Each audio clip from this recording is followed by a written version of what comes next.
आज आपण रत्नागिरी जिल्ह्यातल्या एका अशा ठिकाणाबद्दल बोलणार आहोत जिथे निसर्ग आणि श्रद्धा यांचे एक खूप सुंदर मिलाप आहे. गणपतीपुळे. आपल्याकडे जी माहिती आहे त्यानुसार हे फक्त एक टुरिस्ट स्पॉट नाहीये, त्यामागे बऱ्याच इंटरेस्टिंग गोष्टी आहेत. अगदी बरोबर. त्याची लोकेशनच बघा ना. म्हणजे एका बाजूला सह्याद्रीचे ते हिरवेगार डोंगर हं. आणि दुसऱ्या बाजूला तो अथांग अरबी समुद्र आणि बरोबर मध्ये हे गणपतीचं देऊळ. आणि इथली मूर्ती ती स्वयंभू म्हणतात, हो ना? हो हेच तिथलं सगळ्यात मोठं वैशिष्ट्य बहुतेक. हो हो स्वयंभू म्हणजे स्वतःहून प्रकट झालेली. हेच त्या जागेचं महत्त्व वाढवतं. आणि म्हणूनच तिथली प्रदक्षिणा पण वेगळी आहे, बरोबर? हं. म्हणजे मूर्ती जर डोंगराच्या बाजूला असेल तर पूर्ण डोंगरालाच फेरी मारावी लागते. अच्छा. हो. तो मार्ग पण साधारण 1 किलोमीटरचा आहे. अरे वा. मग तर चालण्याचा अनुभव पण मस्त असणार. हो ना. समुद्राच्या अगदी कडेकडेने जातो तो रस्ता. नारळ पुफळीची झाडी आहे सगळीकडे. खूप सुंदर वाटतं. स्वयंभू हा शब्दच किती महत्वाचा आहे, नाही का? म्हणजे मानवाने बनवलेली नाहीये ती मूर्ती. बरोबर. त्यामुळे त्याला एक वेगळंच धार्मिक महत्त्व आहे.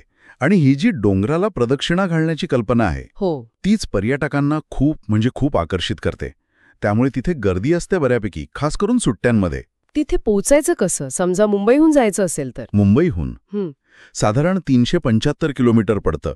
तो मुंबई गोवा हायवे आहे ना, NH66. हो आहे. त्यावरून निवळी फाटा म्हणून आहे, तिथून आत वळायचं. साधारण 32 किलोमीटर आत आहे. अच्छा. आणि रत्नागिरी शहरातून पण जाता येतं का? हो. सागरी महामार्ग आहे, रेवस रेडी. त्याने रत्नागिरीतून जाता येतं. आणि एसटी बसेसची सोय चांगली आहे.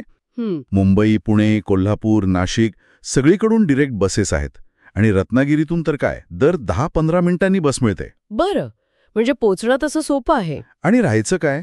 राहायला एकतर आपलं महाराष्ट्र टुरिझमचं MTDCचं रिसॉर्ट आहेच. पण एक वेगळा अनुभव हवा असेल तर तिथले जे पुजारी आहेत ना, म्हणजे भटजी, हो. त्यांच्या घरी पण राहण्याची सोय होते. ती एक चांगली गोष्ट आहे. लोकल कल्चर अनुभवायला मिळतं. खरे. आणि गणपतीपुळ्याला गेल्यावर फक्त देऊळ पाहून परत यायचं असं नाहीये, बरोबर? आजूबाजूला पण काही आहे का बघण्यासारखं? हो नक्कीच. जवळच भंडारपुणे म्हणून एक गाव आहे. छान आहे ते पण. त्याचा बीच पण सुंदर आहे. अच्छा. आणि तिथून थोडं पुढे साधारण 6 किलोमीटरवर नेवरे गाव आहे. तिथे सुरुची वनं आहेत. म्हणजे कॅस्युरिना फॉरेस्ट म्हणतात त्याला. हां. आणि मस्त शांत समुद्रकिनारा आहे. या गावांमध्ये बहुतेक करून भंडारी, कुणबी आणि कोकणस्थ ब्राह्मण लोक राहतात. ओके. अजून काही? चाफे गणपतीपुळे रस्त्यावर एक छोटंसं कातळ शिल्प आहे. एक माणूस आणि 3 प्राणी कोरलेले दिसतात त्यावर. इंटरेस्टिंग. आणि हो, साहित्याची आवड असणाऱ्यांसाठी जवळच मालगुंड गाव आहे. तिथे कवी केशवसुतांचं स्मारक आहे. अरे वा. केशवसुत. हो. आणि रत्नागिरीकडे परत जाताना आरेवारे नावाचा एक सनसेट पॉइंट आहे. तो तर चुकवूच नये असा आहे. सही. आणि ऐकलंय की तिथे आता नवीन काहीतरी मेणाचे पुतळे वगैरे पण आलेत. हो. एक वॅक्स म्युझियम सुरू झाला आहे आता नव्याने. बरं. पण या सगळ्यामध्ये एक गोष्ट जी मला खूपच म्हणजे एकदम वेगळी वाटली ती तिथल्या परंपरेबद्दलची. कोणती? ती गणेशोत्सवाची. हो तीच.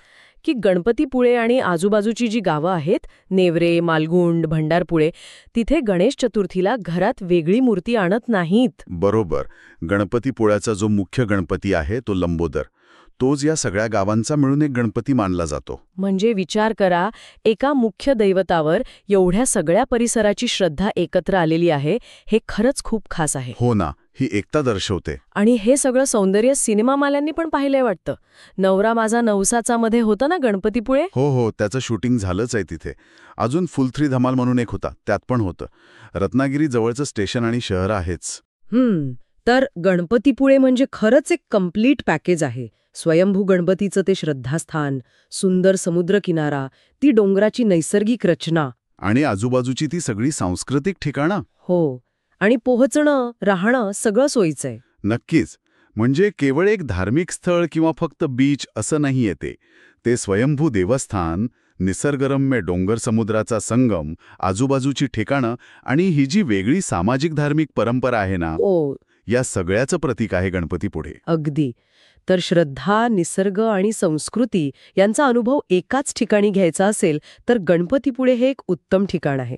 आणि जाता जाता एक विचार येतो मनात की गणपतीपुळे आणि त्याच्या आसपासच्या गावांची ही जी गणेशोत्सवाची एकसंध परंपरा आहे ती आजच्या काळात जिथे आपण बघतो की बरेच उत्सव खूप वैयक्तिक पातळीवर साजरे होतात, तिथे ही परंपरा एका समुदायाच्या म्हणजे एका कम्युनिटीच्या एकत्रित श्रद्धेबद्दल आणि त्यांच्यातल्या सामाजिक जोडणीबद्दल काय सांगत असेल यावर नक्कीच विचार करायला हरकत नाही.